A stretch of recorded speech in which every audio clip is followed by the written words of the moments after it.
Hello and welcome to Women of the Middle East podcast. Women of the Middle East. This podcast relates the realities of Arab women and their rich and diverse experiences. It aims to present the multiplicity of their voices and wishes to break overdue cultural stereotypes about women of the Middle East. My name is Amal Al-Malki. I'm a feminist, scholar, and educator. This is Women of the Middle East podcast. This is Season 4, Women Voices Across Genres, where I will be speaking to women producing feminist content across different genres and outlets. These courageous voices delve into untapped areas such as women with disability, hybrid identities, intergenerational trauma, feminist narrative and activism, and much, much more. I'm your host, Amal Al-Malki, contributing to creating a new narrative about us by us. This is Women of the Middle East podcast. This season was all about creating new narratives about women in the MENA by the same women, the participants of these cultures and socio-economic and political realities. New genre creation through the creation of original content, forming new feminist narratives and innovative ways of communicating these new narratives. Across these 9 episodes of Women of the Middle East podcast, we've learned about new genres created by women from different walks of life, each making a mark in an area that is unexplored or underrepresented, and collectively forwarding a new discourse of activism and feminism in the 21st century. These are women who are not shy of saying it as it is and are brave to explore and appropriate different communicative modalities to reach and support women in their direct and indirect communities. I've had 9 intellectually invigorating discussions with 9 exceptional women from Kuwait, Egypt, Oman, Palestine, Lebanon, Morocco, Iran, and Iraq, many of whom hold multiple nationalities or hybrids belonging to different cultures, a point I would like to emphasize. The richness of their identities and their sense of commitment to the feminist cause expands and stretches their influence and impact beyond the geographical boundaries of where they reside, for example. These diverse and hybrid identities are a strength that they embrace and build on, even if their societies try to use it against them. They learned about women's status within their societies and can identify the challenges women face through the eyes of an anthropologist, but they are also participants in these cultures, the cultures that they observe and study. They combine the local and the global, the inner and the outer worlds. They are also able to see it from inside out, but also from outside in. In this episode, I would like to take you back in a reflective journey over what has been said and what we have learned from these stories we've heard. And what is life but a story, in which agency or lack of plays an important role on its ending. I gather these stories and retell them to you, consciously attempting to keep them alive in your memories, because believe me, you will find yourself in them, no matter where you are. These stories of those strategic role models not seeking glory but justice and equality, they're also consciously attempting to pave paths for others to follow through telling us their stories. I look at their stories and mentally organize them thematically as they collectively tell the story of the woman whom we as feminists are fighting for. The woman, the symbol, but also the reality. And we start with the body, as Dr. Shahd al-Shimri defines it as the first home and the first site of activism, when she zooms into the body and our agency or lack of over it, and the process of reconciling our relationship with our first home. She speaks of the body as the container of traumas and highlights how the human universal experience of illness can lead to the sense of exile from one's body. She also stands on intergenerational trauma and its impact on our physicality.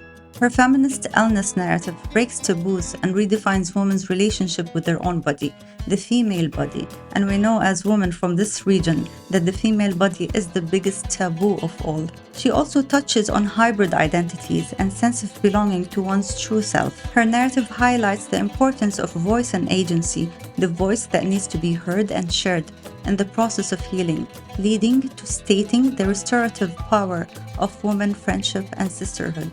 Dr. Shireen Al-Fiqi talks about building identity through sexuality, In her book, she brings forward the untold stories of women's intimacy beyond the accepted model of modern narrative on sexuality.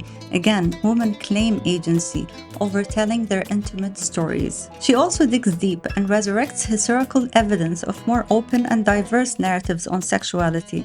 Her scholarship and advocacy on intimate and reproductive rights led her to work on the HIV epidemic in the region, attempting to change the narrative around it, which she does actively through localization and paying much attention to both the changes in language and perceptions and to what health policymakers need to achieve. Our speaker then takes us on a journey into the psyche and the importance of mental health.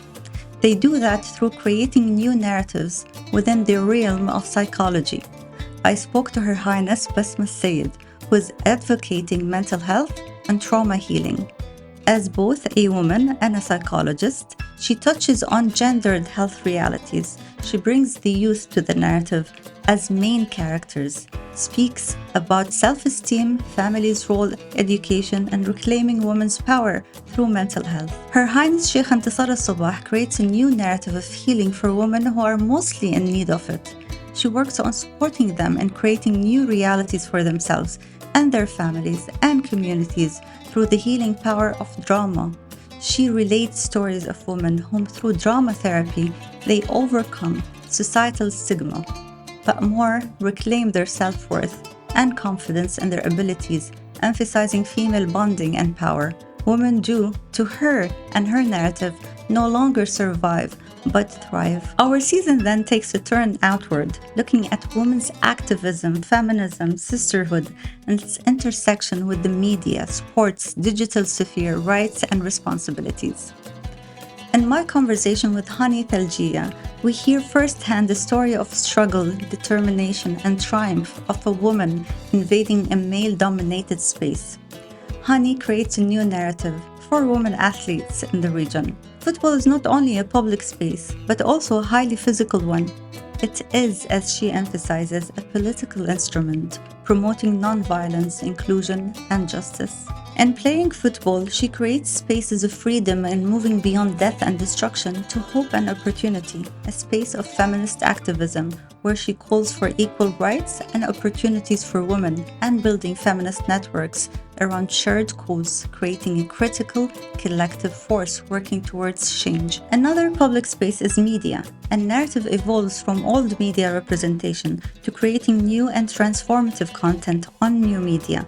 In my conversation with Diana Muqallid, she relates her impressive and long experience in traditional media, the challenges she faced, whether structural or cultural, which led her to creating a new digital narrative utilizing new media platforms, reaching out to a bigger audience, while taking full agency over its content and approach. Media's power is incomparable and is highly political, so our conversation covered areas in which women aren't traditionally involved.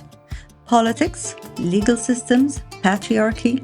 We shared personal stories about sexism, ageism, and state feminism. Her frustration with traditional media led her to creating digital spaces for feminism and feminist activism.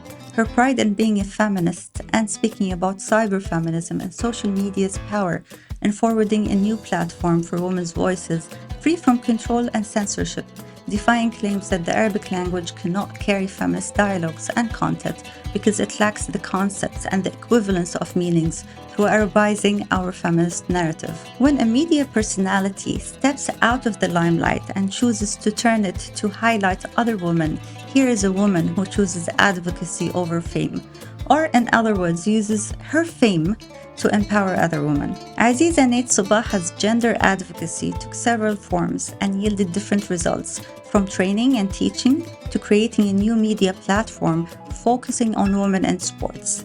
In doing so, her advocacy was multifaceted. She addressed the data gap, the women's sports in the region, and presented women's stories, offering opinion and mentalities within these societies, but also breaking stereotypes about these women outside their societies. Of course, there is also the power of real-life role models, where girls in the MENA region will learn that they also can make it into sports. Activism is another narrative that women of the Middle East are mastering, expanding the power of agency and influence and altering the power dynamics within their communities and beyond. Nazal Kija taught us about the importance of contextualizing the support communities need by learning about these communities firsthand, as she did. It is all about long-term solutions by tackling the grassroots of problems. Her philanthropy is way different than the white man's aid and philanthropy, as she's aware of the colonial legacy attached to it. She spoke about showing solidarity through giving girls and women the space and education, and through her own efforts of amplifying their voices. We spoke about identity and how it shapes our narrative. We choose who we are.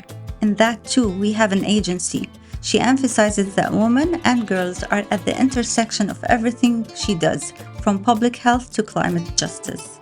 We learned from Nisreen Haj Ahmed that feminist advocacy is the way to go, turning a victim into a survivor, and a survivor into a leader, and from a leader into an organizer.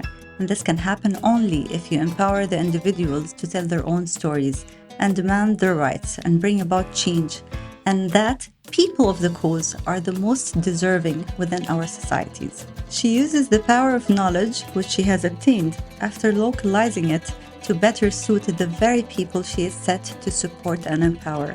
She creates a platform for training and coaching women and men into organizing themselves to advocate and campaign. This creates a ripple effect that intends to bring about justice and equality, and moreover alters the narrative of who holds the power in our societies. Heartfelt thank you to our audience who have been contacting us from all over the world. I hope you enjoyed season 4, and we've got more in season 5. Just remember, follow, subscribe, and rate us. This is Women of the Middle East podcast.